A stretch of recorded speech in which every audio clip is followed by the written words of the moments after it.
দুষ্ট তান্ত্রিককে লাথি মেরে আগুনে ফেলে দেয়।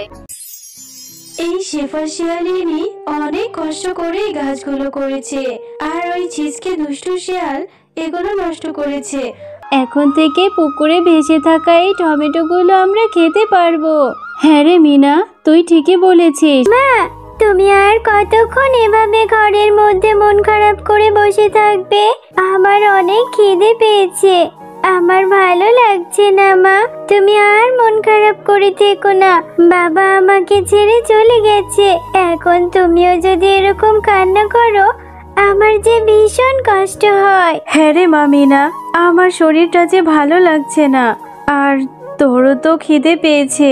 আচ্ছা ঠিক আছে, তুই বাইরে গিয়ে বন্ধুদের সাথে একটু খেলা করে আয়। আমি বাজার থেকে কিছু বাজার এনে এরপর তোর জন্য রান্না করব। বেশি দেরি করিস নে মা, তাড়াতাড়ি ঘরে ফিরে আসিস। কি রে ববি বান্টি, তোরা কি খেলা করবি না নাকি রে?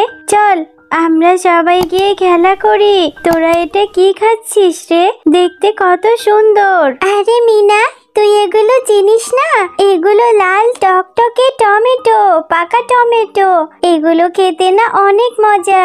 জানিস আমাদের জমিতে অনেক টমেটো হয়েছে। এই টমেটোগুলো দেখতে অনেক সুন্দর রে ববি, দেখে খুব লোভনীয় মনে হচ্ছে। আমিও মাকে বলবো টমেটো কিনে দিতে।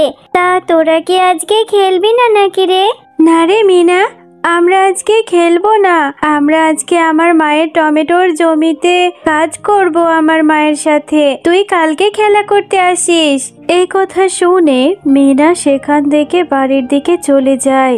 ও মা, তুমি কোথায় যাচ্ছ মা? এই তো রে মিনা, একটু বাজারের দিকে যাব। তুই এত তাড়াতাড়ি চলে আসলি যে, আজকে কি খেলিস নি নাকি? এত শীঘ্রই বাড়িতে চলে এলি? এদিকে আমি যে রান্নাই করতে পারিনি। না মা, খেলা করতে পারিনি। আজকে ববি ও বান্টি খেলবে না, ওরা আজকে ওদের মায়ের সাথে কাজ করবে। ও মা, তুমি আমাকে তোমার সাথে বাজারে নিয়ে যাও না, আমার যে বাড়িতে একা একা ভয় লাগে। তুই আমার সাথে বাজারে যাবি? অত দূরের পথ কষ্ট করে কি হাঁটতে পারবি? আবার তোকে আমি বাড়িতে একা কি করে বা রেখে যাই? ঠিক আছে, চল তাহলে। এরপর শেফা শিয়ালিনী যখন বাজার করছিল তখন মিনা বাঘ মামার দোকানের টমেটোগুলোর দিকে তাকিয়ে থাকে। ও মামা, দেখো না, ওই যে বাঘ আঙ্কেলের দোকানে কত সুন্দর লাল লাল পাকা পাকা টমেটো। ওই টমেটোগুলো না আমি ববি আর বান্টিকে খেতে দেখেছিলাম। ওগুলো খেতে নাকি অনেক মজা। আমাকে একটা টমেটো কিনে দাও না মা। হ্যাঁ রে মিনা, ওগুলো যে টমেটো, আর দোকানদার যে একটা টমেটো বিক্রি করবে না রে মা। আমার কাছে যে বেশি টাকাও নেই, যা টাকা আছে টমেটো কিনতে গেলে যে বাজারে নিতে পারবো না। আমা দেখো না, একটা টমেটো কিনতে পারো কিনা? আমি আর কিছু খেতে চাইবো না। আচ্ছা ঠিক আছে, চল গিয়ে দেখি। বাঘ মামার সাথে কথা বলে যদি বাকিতে কিছু টমেটো দেয় তাহলে পরে টাকা পরিশোধ করে দেব। বাঘ মামা, আপনার টমেটোগুলো কত করে বিক্রি করছেন? আমাকে 5টা টমেটো দিন না, আমি বাকিতে নিয়ে কিছুদিন পর টাকা পরিশোধ করে দেব। না রে শেফা, আমি যে বাকিতে টমেটো দেই না, আর টমেটোর কেজি হচ্ছে 300 টাকা করে। তুই 5টা টমেটো চাইছিস? আমি যে 1 কেজির নিচে টমেটোই বিক্রি করি না। আচ্ছা ঠিক আছে বাঘ মামা, আমার টমেটো লাগবে না। আজ একটু অভাবে পড়েছি বলে আপনারা কত অবহেলা করছেন, অথচ যাই হোক আমি চলে যাচ্ছি। এই কথা বলে শেফা শিয়ালিনী মনটা খারাপ করে সেখান থেকে চলে যায়। ও মামা, তোমার রান্না করতে আর কত সময় লাগবে? আমার যে অনেক খিদে পেয়েছে। এই তো রে মিনা, একটু অপেক্ষা কর মা, প্রায় হয়ে এসেছে। এরপরেই তোকে খেতে দেব। আমি তোর জন্য তোর পছন্দের খিচুড়ি রান্না করছি। আচ্ছা মা, তাহলে তুমি রান্না করো, আমি বাইরে থেকে একটু ঘুরে আসি। আচ্ছা মিনা, তাড়াতাড়ি বাড়িতে ফিরে আসিস মা। কি রে ববি, কি করছিস? তুই আমার সাথে খেলা করবি? চল ওই মাঠে গিয়ে আমরা খেলা করি। হ্যাঁ রে মিনা, খেলা করব, তবে এখন না, একটু কাজ আছে। আমার মা যে টমেটোর জমিতে আমাকে যেতে বলেছে, আমাকে যে ওখানে যেতে হবে। তুই আমার সাথে যাবি? হ্যাঁ রে ববি, আমি তাহলে তোর সাথে তোর মায়ের টমেটোর জমি দেখতে যাব। জানিস আজকে বাজারে গিয়ে টমেটো কিনতে চাইলাম, টমেটোর অনেক দাম, তাই কেনা হলো না। আচ্ছা ঠিক আছে রে মিনা, তুই চিন্তা করিস না, আমার মাকে বলবো, আমার মা তোকে অনেক টমেটো খেতে দেবে। চল চল। এরপর মিনা ববির সাথে তার মায়ের টমেটোর জমির দিকে চলে যায়। ও মা, তোমার তো দেখছি টমেটো তোলা হয়েই গেছে, তাহলে এখন আমি মিনার সাথে খেলা করতে পারবো, আর তো কোনো কাজ নেই তাই না? ও মা, তুমি মিনাকে কিছু টমেটো দিয়ে দাও, মিনার না অনেক টমেটো খেতে ইচ্ছে করেছে। আরে ববি, তুই এটা কি বলছিস? টমেটোর যে দাম, এত দামের টমেটো এই মিনাকে দিয়ে দেব? আর তোকে তো একা আসতে বলেছিলাম, তুই এই মিনাকে কেন সাথে করে নিয়ে এলি? দাও না মা মিনাকে কিছু টমেটো, ও খুব ভালো মেয়ে, আমার অনেক ভালো বন্ধু। জানো মা, মিনার বাবা না মারা গেছে, তাই মিনার অনেক দুঃখ। আমি মিনাকে অনেক ভালোবাসি, তুমি আমার জন্য হলেও আমার বন্ধুকে কিছু টমেটো দিয়ে দাও। আচ্ছা ঠিক আছে, তুই এত করে যেহেতু বলছিস, তাহলে কি করে ওকে ফিরিয়ে দিই? এই মিনা, এই আমার সামনে যে ঝুড়িতে টমেটো দেখতে পাচ্ছিস, এই ঝুড়িটা নিয়ে যা, নিয়ে গিয়ে মন ভরে খা। কিছু টমেটো নষ্ট আছে, ওগুলো ফেলে দিয়ে বেছে বেছে খেয়ে নিস। সত্যি বলছো কাকিমা? আচ্ছা ঠিক আছে, আমি এই টমেটোগুলো বাড়িতে নিয়ে যাচ্ছি, এরপর অনেক মজা করে খাবো। আচ্ছা আচ্ছা ঠিক আছে, তোদের মতো গরিবদের একটু সাহায্য করতে পারলে যে আমারও ভালো লাগে। মাঝে মাঝে এরকম টমেটো পেলে তোর জন্য রেখে দেব। কিরে মিনা, এত দেরি করলি যে? সেই কখন থেকে তোর জন্য আমি অপেক্ষা করছি, এত সময় লাগলো? কোথায় গিয়েছিলি? আর এগুলো কি নিয়ে এসেছিস? ও মা, জানো এগুলো পাকা টমেটো, ববির মা আমাকে দিয়েছে। ববিদের জমিতে অনেক পাকা টমেটো হয়েছে, এগুলো এখন তুমি আর আমি খাবো। এই পাকা টমেটো দিয়ে তুমি আমাকে টমেটোর চাটনি করে দিবে। কি বলছিস মিনা এগুলো? এই টমেটোগুলো তো নষ্ট হয়ে গেছে রে মা, টমেটোগুলো থেকে কেমন একটা পচা গন্ধ বের হচ্ছে, এগুলো দিয়ে কি করে চাটনি করে খাবি? আমার টাকা হলে আমি তোকে টমেটো কিনে দেব মা, এক্ষুনি এই টমেটোগুলো ফেলে দে। আচ্ছা ঠিক আছে মা, আমি এই টমেটোগুলো এক্ষুনি পাশের পুকুরে ফেলে দিচ্ছি, আমি আর কখনো টমেটো খেতে চাইবো না। এরপর মিনা মনটা খারাপ করে সেই টমেটোগুলো নিয়ে পুকুর ধারে চলে যায়, আর পুকুর ধারে গিয়ে সেই টমেটোগুলো পুকুরে ফেলে দেয়।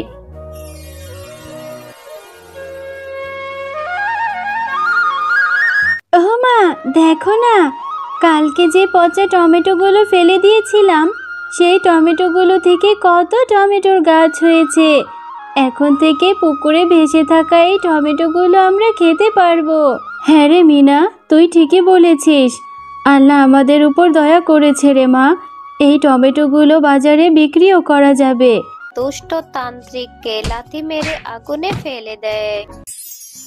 এই শেফা শিয়ালিনী অনেক কষ্ট করে এই গাছগুলো করেছে, আর ওই ছিচকে দুষ্টু শিয়াল এগুলো নষ্ট করেছে। আমি ওদেরকে সাহায্য করি, এই গাছগুলোকে আবার আগের মতো ঠিক করে দেই। এই গাছগুলো থেকে কখনোই পেয়ারা শেষ হবে না। সুন্দরপুর গ্রামে শেফা শিয়ালিনী তার মেয়ে টুম্পাকে নিয়ে বসবাস করত। শেফা শিয়ালিনী তার নিজের জমিতে কিছু ফলমূল চাষ করে সেগুলো বাজারে বিক্রি করত। মা টুম্পা, আমি এই ফলগুলো বাজারে নিয়ে যাচ্ছি, তুই স্কুলে চলে যা। মা, আজকে তোমার সাথে আমাকে নিয়ে যাবে? তোমার তো এই ঝাঁকাগুলো বয়ে নিয়ে যেতে ভারী কষ্ট হয়, আমি তোমার সাথে একটা ঝাঁকা নিয়ে দেব মা, তাতে তোমার কষ্ট কম হবে। না রে টুম্পা, তুই স্কুলে চলে যা, তোর স্কুলে যাওয়ার সময় হয়ে গেছে, আমার সাথে তোকে এই ঝাঁকা নিয়ে যেতে হবে না রে মা, এগুলো যে বেশ ভারী, আমার এগুলো নিয়ে নিয়ে অভ্যাস হয়ে গেছে, কিন্তু তোর এগুলো নিতে গেলে অনেক কষ্ট হবে, তোর এগুলো নিতে হবে না মা, তুই লেখাপড়া কর, লেখাপড়া করে অনেক বড় হবি, তারপর তুই চাকরি করবি, আমার মতো তোকেও ফল বিক্রি করতে দেব না রে মা। আচ্ছা মা, ঠিক আছে, আমি তাহলে স্কুলে চলে যাচ্ছি। আর আমি লেখাপড়া করে যখন বড় কিছু করব, তখন তোমাকেও আমি আর ফল বিক্রি করতে দেব না মা।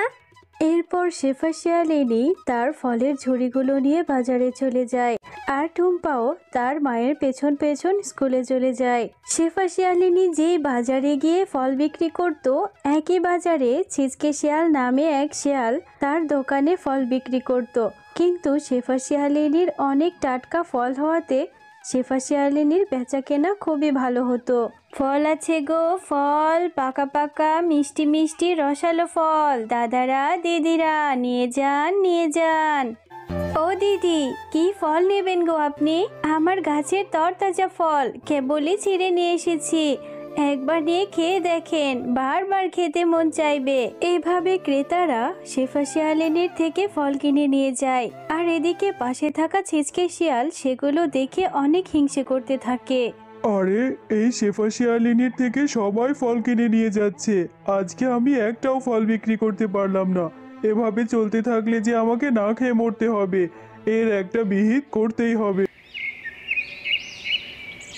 এগো, তোমাকে সেই কবে থেকে বলছি আমাকে একটা শাড়ি কিনে দাও। জানো, অনলাইনে কত সুন্দর সুন্দর শাড়ি দেখেছি, একটা অর্ডার করে ফেলি। আরে বউ, তুমি আছো শাড়ি নিয়ে, কয়দিন পরে যে আমাদের না খেয়ে মরতে হবে। বাজারের কোনো খরিদ্দারই আমার থেকে কোনো ফল কিনে না, সবাই ওই শেফা শিয়ালিনীর থেকে ফল কিনে। হ্যাঁ গো, তুমি এটা কি বলছো? এভাবে চলতে থাকলে যে আমার শাড়ি কেনার স্বপ্নই থেকে যাবে। এই শেফা শিয়ালিনীর একটা কিছু করতেই হবে। তুমি গিয়ে ওই শেফা শিয়ালিনীর সব গাছ কেটে ফেলো। হ্যাঁ বউ, তুমি কথাটা ঠিকই বলেছো। তাহলে আজকে রাতেই যাব, গিয়ে শেফা শিয়ালিনীর সব ফলের গাছগুলো কেটে আমাদের গাছের পেয়ারাগুলো অনেক সুস্বাদু মিষ্টি হয়েছে। তুমি এই পেয়ারাগুলো বিক্রি করে আমাকে একটা লাল জামা কিনে দেবে। হ্যাঁ রে টুম্পা, দেব। এবছর আল্লাহ আমার গাছে অনেক পেয়ারা দিয়েছে। এই পেয়ারাগুলো খেতে অনেক সুস্বাদু, বাজারে বেচা কেনাও ভালোই হচ্ছে। এবার ভালো লাভ হলে তোকে আমি অনেক সুন্দর একটা লাল জামা কিনে দেব। আচ্ছা ঠিক আছে মা, তুমি আমাকে অনেকগুলো পেয়ারা দিয়ে দেবে।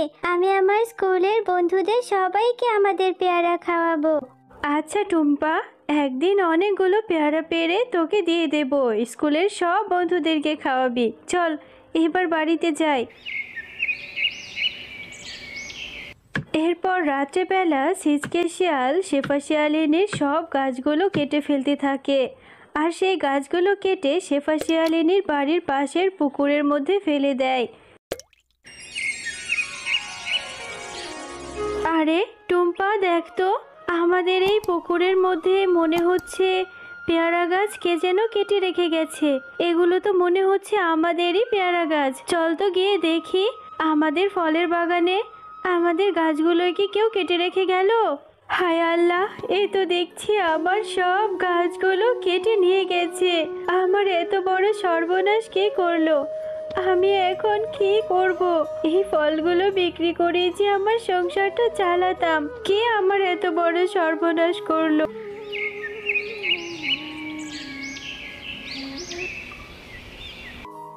মা, তুমি এভাবে মন খারাপ করে বসে আছো কেন? তুমি কখন ঘুমোবে মা? তোমার এরকম মন খারাপ দেখলে আমার ভীষণ কষ্ট হয়। আসো মা, আমরা ঘুমিয়ে পড়ি। হ্যাঁ রে মা, ঘুমোবো। ভাবছি গাছগুলো কে এভাবে কেটে ফেললো। নিশ্চয়ই কেউ আমার সাথে শত্রুতা করেছে। এখন আমি করে ফল বিক্রি করব, আর কিভাবে এবার সংসারটা চালাবো রে মা? তুমি আর চিন্তা করো না মা, তুমি তো আমাকে সব সময় বলো আমাদের সাথে আল্লাহ আছে, তিনি নিশ্চয়ই আমাদের সাহায্য করবেন।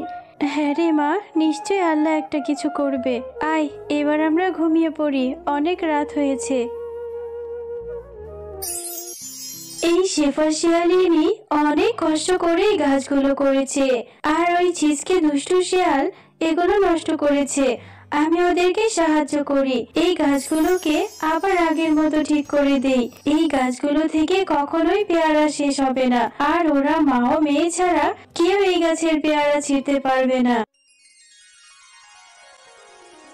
আরে, এই গাছগুলো কোত্থেকে এলো? কালকে রাতেও তো দেখলাম সেই কাটা গাছগুলো পড়ে আছে পানিতে। এত সুন্দর সুন্দর পেয়ারা ধরেছে। হ্যাঁ মা, কত সুন্দর পেয়ারা হয়েছে। দেখেছো মা, ওই গাছটাতে লাল লাল পেয়ারা হয়েছে। দেখতে খুব লোভনীয় মনে হচ্ছে। হ্যাঁ রে টুম্পা, আল্লাহ আমাদের উপর দয়া করেছে।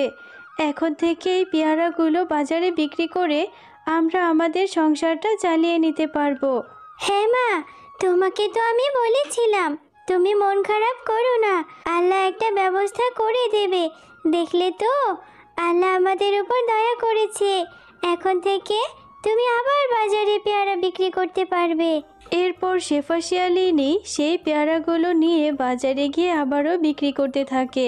আরে আমি নিজে হাতে শেফা শিয়ালিনীর সব পেয়ারা গাছগুলো কেটে ফেলেছি। এই শেফা শিয়ালিনী আবার এই পেয়ারাগুলো কোথায় পেলো? আমাকে তো দেখতেই হবে। বউ, একটা বিষয় নিয়ে আমি ভেবেই পাচ্ছি না। ওই শেফা শিয়ালিনীর পেয়ারা বাগানের সব গাছ আমি নিজে কেটে রেখেছি, কেটে ওর পুকুরে ফেলে দিয়েছি। আজকে দেখি শেফা শিয়ালিনী আবারও পেয়ারা নিয়ে বাজারে এসেছে। এটা কি করে সম্ভব? বুঝেছি বুঝেছি, তোমাকে দিয়ে আর কিচ্ছু হবে না। আজকে রাতে তোমার সাথে আমি যাব, তারপর গিয়ে দেখব নিশ্চয় ওদের অন্য কোথাও আরো পেয়ারা গাছ আছে। এগো দেখো, এই পুকুরেই তো তুমি পেয়ারা গাছগুলো কেটে রেখে গেছিলে। কিভাবে ভেসে আছে এই গাছ দুটো! এত সুন্দর সুন্দর পেয়ারা আমি জীবনেও দেখিনি। এটা কি করে হলো গো? তোমরা অনেক লোভী, তোমাদেরকে শাস্তি পেতেই হবে। এই নাও, আমাদের ছেড়ে দাও, আমরা আর কখনো এরকম করব না।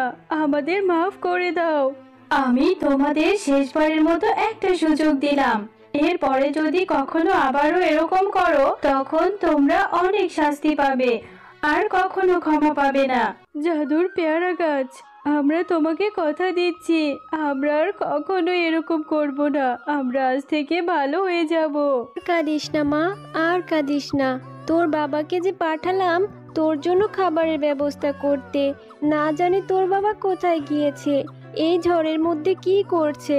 আমার যে খুব দুশ্চিন্তা হচ্ছে, আমার যে চিন্তায় একদম ভালো লাগছে না। আয় মা, আমার কোলে আয়। এখন আমি তোকে নিয়ে কোথায় যাব? কয়দিন ধরে যে অনেক বৃষ্টি হচ্ছে, মেয়েটাকে ঠিক মতো খেতেও দিতে পারি না। আল্লাহ, তুমি আমাদের কেন এত গরিব বানালে? চল মা, বাইরে গিয়ে দেখি তোর বাবা এলো কিনা।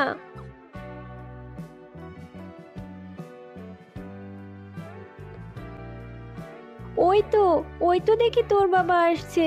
হাতে তো কিছুই দেখছি না। তাহলে কি মেয়েটার জন্য একটু দুধের ব্যবস্থা করতে পারিনি? ওগো, তুমি এত দেরি করলে কেন? আর এই ঝড় বৃষ্টির মধ্যে কোথায় গিয়েছিলে তুমি? মেয়েটার জন্য কি আজও কোনো দুধের ব্যবস্থা করতে পারোনি? এতটুকু বাচ্চা খিদে জ্বালা কি সইতে পারে? আর কত কষ্ট করবে মেয়েটা আমার। কেয়া, আমি কি ইচ্ছে করে খালি হাতে এসেছি? আমিও তো বাবা, আমারও তো কষ্ট হয়। কতজনে দাঁড়িয়ে তো গেলাম একটা কাজের জন্য, কেউ আমাকে কোনো কাজই দিল না। আর এখন বর্ষার সিজন, সামনে কি বন্যা হবে, ফসলি জমিতে পানি জমে গেছে, এই জন্যই কোনো কাজ পাইনি। আল্লাহর উপর ভরসা করো, নিশ্চয়ই একটা ব্যবস্থা করে দিবে আল্লাহ। তুমি কি বলছো গো? এই বৃষ্টির জন্যই তো এত কষ্ট হচ্ছে, তার উপর যদি আবার বন্যা হয় তাহলে আমরা কোথায় যাব? আমাদের এই নিচু বাড়িটা তো পানিতে তলিয়ে যাবে। আমরা কোথায় যাব গো এই মেয়েটাকে নিয়ে? পাশের গ্রামেই বাস করত বল্টু শিয়াল ও ঝুমা শিয়ালিনী ও তাদের এক মেয়ে জিয়া। হ্যাঁ গো, বাইরে যে বৃষ্টি হচ্ছে, মনে হচ্ছে এই বৃষ্টি থামবেই না। তুমি বাইরে গিয়ে দেখো না আমাদের কলা বাগানের কি অবস্থা। কলা গাছের নিচে পানি জমে গেলে যে কলা গাছগুলো পচে মারা যাবে, তখন আর কিছুই করতে পারবো না। আর আমাদের জমির ফসলগুলো তো নষ্ট হয়ে যাচ্ছে। হ্যাঁ গো, এটা নিয়ে আমি ভেবে দেখেছি। আমাদের জমিতে যে ফসলগুলো রয়েছে সেগুলো পাশের গ্রামের বন্যার্তদের মধ্যে বিলিয়ে দিব। আর যে কলা গাছগুলো আছে সেই কলা গাছগুলো দিয়ে একটা কলা গাছের বাড়ি বানাবো, যাতে করে বন্যার সময় এলে আমরা আমাদের গ্রামের সবাইকে সাহায্য করতে পারি। হয়তোবা আমাদের গ্রামেও পানি উঠতে পারে, তবে একটু সময় লাগবে। আমাদের গ্রামটা আশেপাশের গ্রামের থেকে একটু উঁচু। হ্যাঁ গো, কথাটা তুমি মন্দ বলনি। আমি শুনেছি যে পাশের গ্রামে নাকি অনেক পশুরা মারা গিয়েছে, অনেক ঘরবাড়ি ডুবে গিয়েছে বন্যার পানিতে। তুমি তাড়াতাড়ি করো, তাদেরকে তুমি সাহায্য করো, আর গিয়ে কলা গাছগুলো কেটে তাড়াতাড়ি একটা বাড়ি বানানোর ব্যবস্থা করো, যেই বাড়িটা বন্যার পানিতে ডুবে যাবে না। এরপর বৃষ্টি যখন থেমে যায়, বল্টু শিয়াল হাতে একটা দা নিয়ে কলা গাছ কাটতে চলে যায়। আর সে তার কলা বাগানে গিয়ে অনেকগুলো কলা গাছ কেটে বাড়িতে নিয়ে চলে আসে। তুমি ঠিকই বলেছিলে গিন্নি, এখন যদি কলা গাছগুলো না কাটতাম তাহলে যে কলা গাছগুলো পচে মারা যেত, কারণ কলা গাছের গোড়াতে পচন ধরেছিল।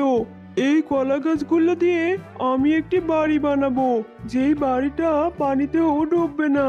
কিরে ঝুমা, তোর বাড়িতে গিয়ে তোকে খুঁজে আসলাম, এখানে তোরা দুজন কি করছিস?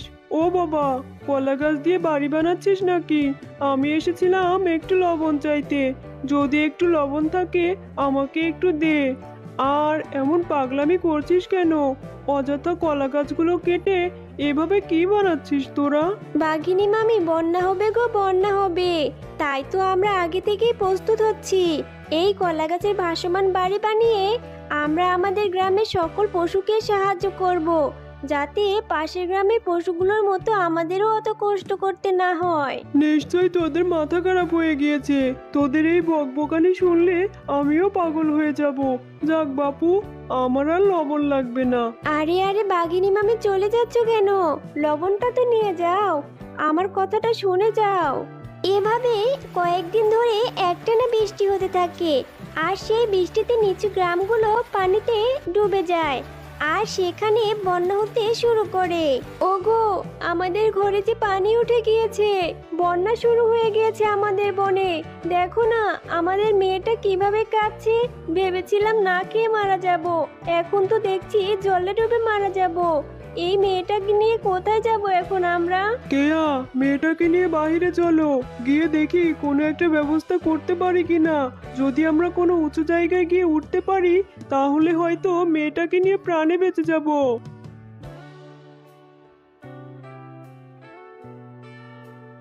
ওগো, বন্যার জল যে শুধু বাড়ছেই, এখন আমরা কোথায় যাব এই বাচ্চা মেয়েটাকে নিয়ে?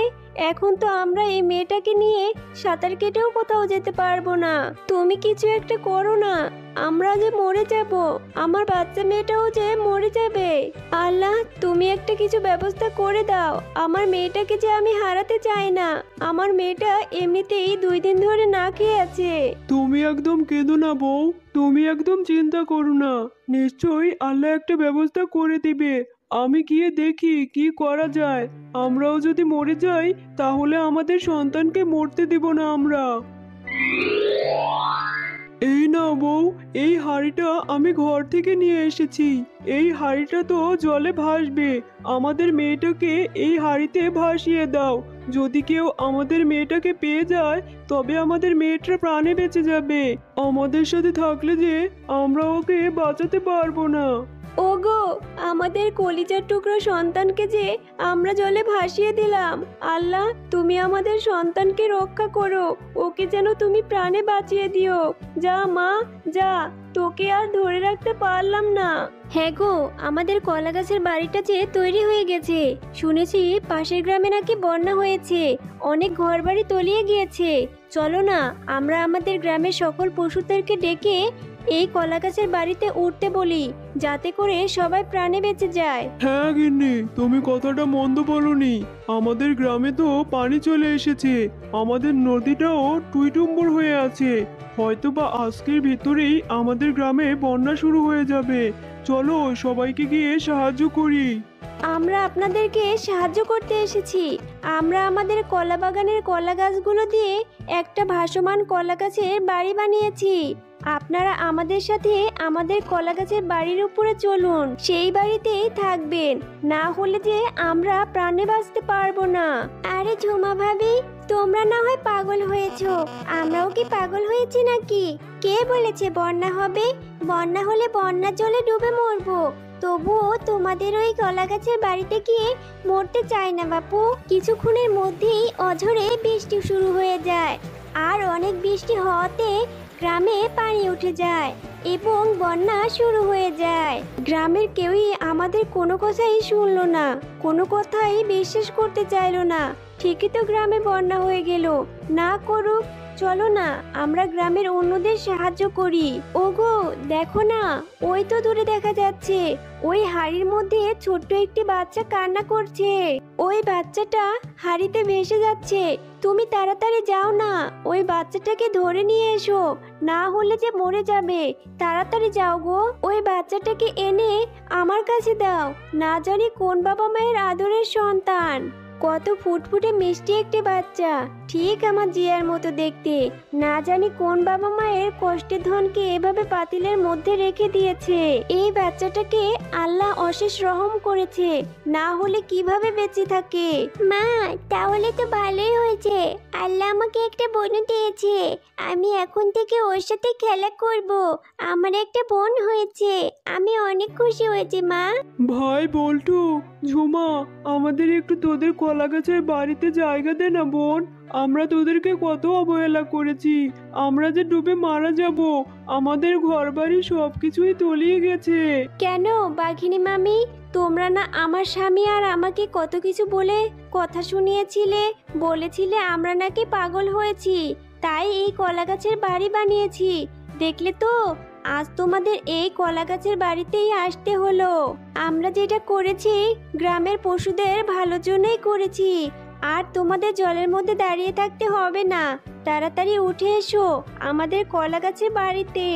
বন্ধুরা, তোমাদের যদি গল্পটি ভালো লেগে থাকে তাহলে এক্ষুনি আমাদের চ্যানেলটি সাবস্ক্রাইব করো। ছোট্ট বন্ধুরা, আমাদের ভিডিওটি ভালো লেগে থাকলে লাইক, কমেন্ট এবং সবার আগে আমাদের চ্যানেলের ভিডিও পেতে এই চ্যানেলটি সাবস্ক্রাইব করে দাও। ধন্যবাদ। আমি তোমাদেরকে এই চারা গাছটা দিচ্ছি, এই নাও চারা গাছ। এই গাছটি তোমরা বাড়িতে নিয়ে ঘরের চালের উপরে রোপণ করে দিবে। ও মা, কোথায় গেলে তুমি?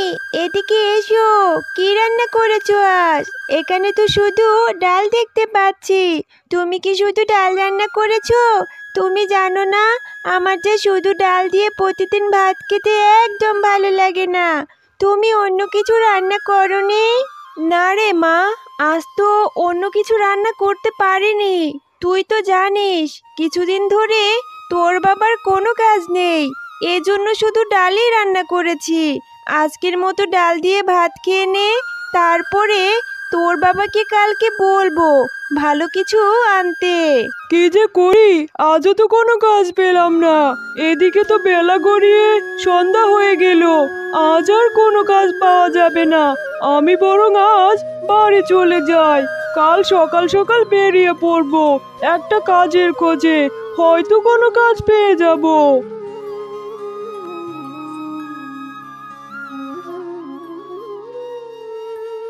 কি গো, তুমি কি আজও কোনো কাজের ব্যবস্থা করতে পারোনি? মেয়েটা আর ডাল ভাত খেতে চায় না। এই রোজ রোজ ডাল খেতে কারই বা ভালো লাগে বলো? তো বলছিলাম কি, আমার কাছে কিছু জমানো টাকা আছে। তুমি যদি মেয়েটার জন্য একটু মাছের ব্যবস্থা করতে। আমাদের মেয়েটা তো মাছ খেতে খুবই পছন্দ করে।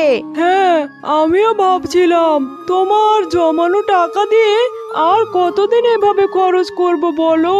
ভাবছিলাম পাশের যে নদীটা আছে ওখানে জালটা নিয়ে গিয়ে দেখি কোনো মাছ পাই কিনা। সেই ছোটবেলায় কত মাছ ধরেছি ওই নদীতে।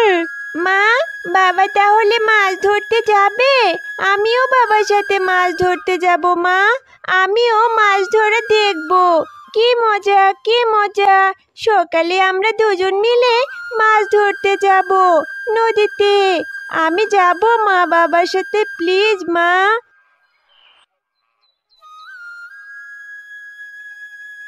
এরপর মিসকে শিয়াল ও তার মেয়ে জিয়া মিলে নদীর ধারে চলে যায় মাছ ধরতে। মিসকে শিয়াল নদীতে গিয়ে অনেকক্ষণ মাছ ধরার চেষ্টা করতে থাকে।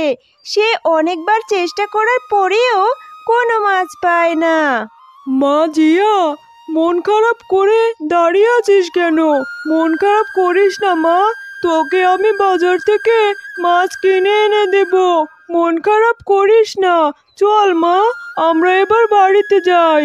কতক্ষণ তো হয়ে গেল, তোকে কত করে বললাম এই রোদের মধ্যে আমার সাথে আসিস না, তবু এলি।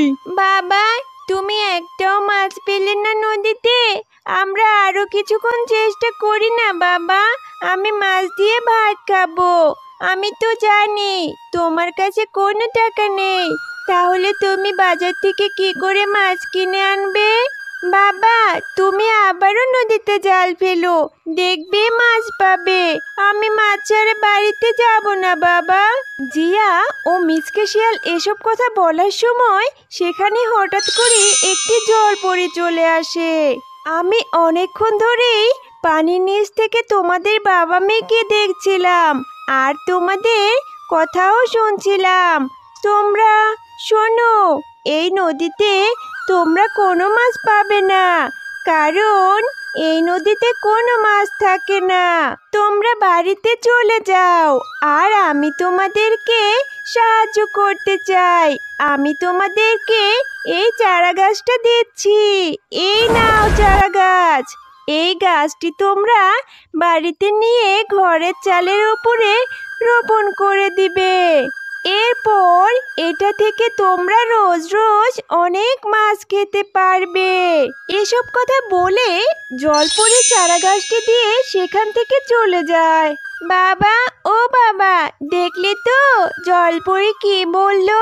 চলো বাবা, তাড়াতাড়ি বাড়িতে গিয়ে আমরা আমাদের ঘরের চালের উপর এই চারা গাছটি রোপণ করে দেই, তবে আমরা অনেক মাছ খেতে পারবো। হ্যাঁ রে মা, চল বাড়িতে চল, গিয়ে এই চারা গাছটি রোপণ করে দেই। দেখি এই চারা গাছ থেকে কোনো মাছের গাছ হয় কিনা।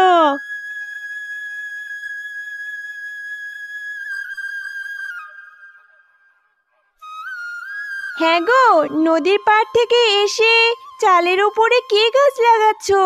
তোমার কি মাথা টাথা খারাপ হয়ে গেল নাকি? চালের উপরে কি কখনো গাছ হয়? আর তাড়াতাড়ি নেমে এসো তো। আরে বউ, এ হলো জলপরির দেওয়া জাদুর গাছ। এই গাছ থেকে মাছ হবে। দেখো, আমরা রোজ রোজ মাছ খেতে পারবো। তুমি এগুলো চোখে না দেখলে বিশ্বাস করতে পারবে না। এজন্য তোমাকে বেকার বেকার এত বোঝাতে কে যাবে বলো?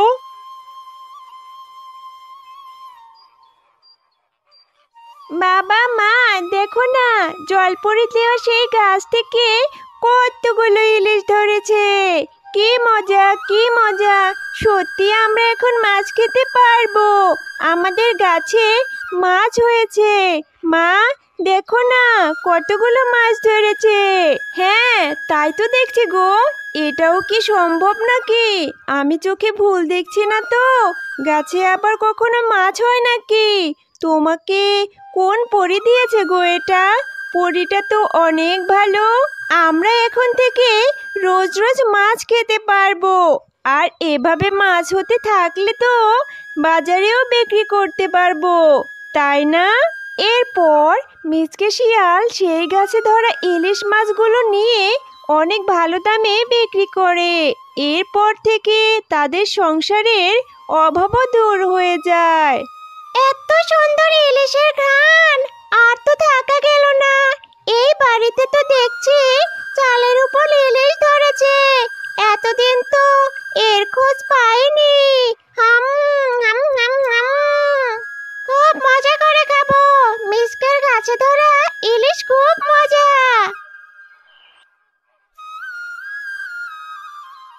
সেদিন রাতের বেলা শাকচুন্নি যখন লুকিয়ে লুকিয়ে মিচকের গাছের ইলিশ খাচ্ছিল, তখন মিচকে শিয়াল পাহারা দিচ্ছিল। আর সে দেখে শাকচুন্নি তার গাছের সব ইলিশ খেয়ে নিচ্ছে।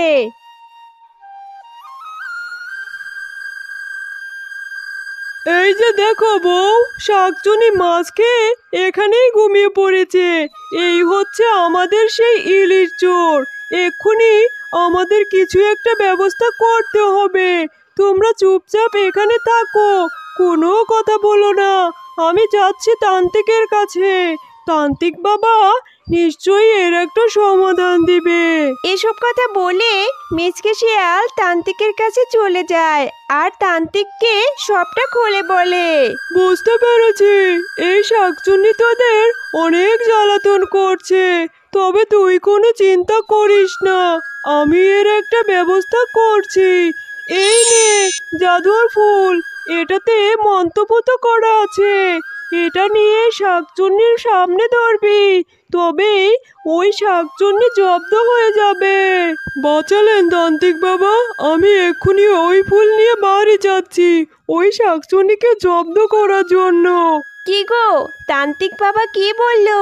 কোনো সমাধান কি পেলে তুমি?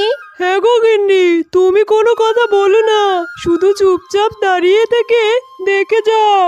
ও মাছকে এখনো ঘুমোচ্ছে, এই নাও ওকে এক্ষুনি জাগিয়ে দিচ্ছি। এই কে রে, আমার এত সাদের ঘুমটা ভাঙালি? ও মিচকে শিয়াল, আমি তোমাকে বিয়ে করতে চাই, আমি তোমার সাথে সংসার করব, তাহলে আমি রোজ রোজ ইলিশ খেতে পারবো। হা হা হা, আরে শাকচুন্নি, আমার ঘরে যে সুন্দরী লাল টুকটুকে বউ আছে, আমি সেই সুন্দরী বউ রেখে তোর মতো শাকচুন্নিকে বিয়ে করব, এটা তুই ভাবলি কি করে? আজ যে তোকে আমি মাছ খাওয়ার উচিত শিক্ষা দেব, এনে চলে পুড়ে মর। আমাকে ছেড়ে দাও, ছেড়ে দাও আমাকে, বাঁচাও বাঁচাও, আমি আর কখনো ইলিশ খাবো না, তোদের বাড়ি আমি কখনোই আসবো না, আমাকে ছেড়ে দে, বাঁচা। বন্ধুরা, আমাদের গল্পটি যদি তোমাদের ভালো লেগে থাকে তাহলে চ্যানেলটি সাবস্ক্রাইব করে দিও এবং লাইক কমেন্ট শেয়ার করে আমাদের পাশেই থেকো। ধন্যবাদ।